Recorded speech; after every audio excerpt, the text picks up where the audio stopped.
साल बाद कोई दुनिया वापस खुलती है ना, वही वाली दुनिया जहाँ एक खरगोश पुलिस वाली दौड़ती थी, एक लोमड़ी चालाकी में चैंपियन थी और हर मोड़ पर एक नया सच छुपा बैठा था। तो थिएटर में बैठते ही दिल की धड़कन ऑटोमेटिकली पहले वाले पार्ट की यादों से तालमेल जोड़ लेती है और यहीं से शुरू होती है ज़ूटोपिया 2 की वो सवारी जो आपको पहले ही मिनट में ऐसा पकड़ लेती है जैसे कोई अनदेखा हाथ आपकी कॉलर से खींच कर कह रहा हो, चल अब तू बाहर नहीं निकल सकता। और भाई सच बताऊं तो मैं भी वहीं लॉक हो गया था, क्योंकि शुरुआत में ही एक ऐसी दुनिया दिखाई जाती है जो पहले कभी नहीं देखी। एक ऐसी चुप्पी जो शहर की भीड़ में भी डर पैदा कर दे। और जब स्क्रीन पर पहली बार वो नया केस खुलता है, एक सांप, हाँ वही रेप्टाइल वाली दुनिया का मेन प्लेयर, तो लगा कि ये सिर्फ एक एनिमेशन फिल्म नहीं है, ये तो एक प्रॉपर थ्रिलर है जहां हर फ्रेम में कुछ ना कुछ छुपा है। और तभी जेडी हॉप्स की एंट्री होती है श्रद्धा कपूर की आवाज के साथ, जिसको सुनकर दिल में एक अलग वार्मथ आ जाती है, जैसे दिल्ली की ठंडी सुबह में कोई गर्म चाय का पहला घूंट। और मजे की बात यह कि श्रद्धा की आवाज सिर्फ आवाज नहीं लगती, एक ऐसा किरदार बन जाती है जो आपके कानों से सीधे दिल में उतर जाता है।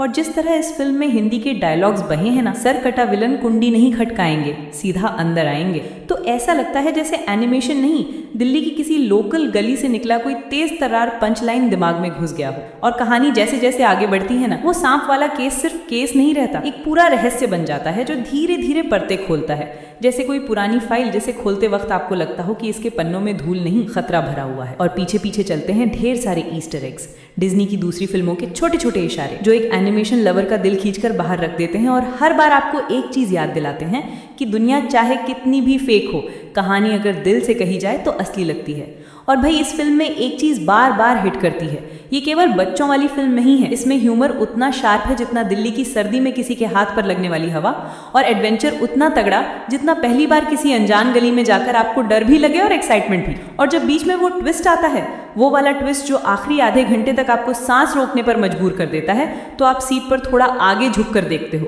क्योंकि वहां से कहानी अचानक बदलती है, जैसे किसी ने कैमरा एंगल लेफ्ट से राइट कर दिया हो और पूरी दुनिया नया मीनिंग देने लगती है। और क्लाइमैक्स, भाई क्लाइमैक्स ऐसा है जैसे किसी ने आपकी गर्दन पकड़कर आपको सीधा स्क्रीन की तरफ धकेल दिया हो। एकदम चुप माहौल, हल्की हल्की धड़कन और एक ऐसा रिवील जो आपको वापस से याद दिलाता है कि डिज्नी सिर्फ फिल्में नहीं बनाता, दुनियाएं बनाता है। और जब आखिरी सीक्वेंस में दोस्ती, भरोसा और डर तीनों मिलकर इमोशन का ऐसा तूफान खड़ा करते हैं कि आप भूल जाते हो ये एनिमेशन है, ये जीव असली नहीं है, लेकिन कहानी असली है, दर्द असली है, डर असली है और जीत भी असली लगती है। और फिल्म खत्म होने के बाद जब क्रेडिट्स चलते हैं ना, तब एहसास होता है कि 10 साल बाद किसी ने चाइल्डहुड नॉस्टैल्जिया को आराम से पकड़कर उसे एक नई पॉलिश देकर आपके सामने वापस रख दिया है, और आप बस मुस्कुराते हुए सोचते हो, यार ये सीक्वल भी कमाल का निकला। और मैं कह रहा हूँ, दिल से कह रहा हूँ, अगर फैमिली के साथ मजा चाहिए, थ्रिल चाहिए, इमोशन चाहिए, और वो भी ऐसी फिल्म में जो एक मिनट भी आपका ध्यान न चुराने दे, तो भाई ज़ूटोपिया 2 इज दैट फिल्म। एक प्रॉपर रोलर कोस्टर जो आपको लेकर जाएगी उस दुनिया में जहां हर एनिमल सिर्फ किरदार नहीं, एक एहसास है,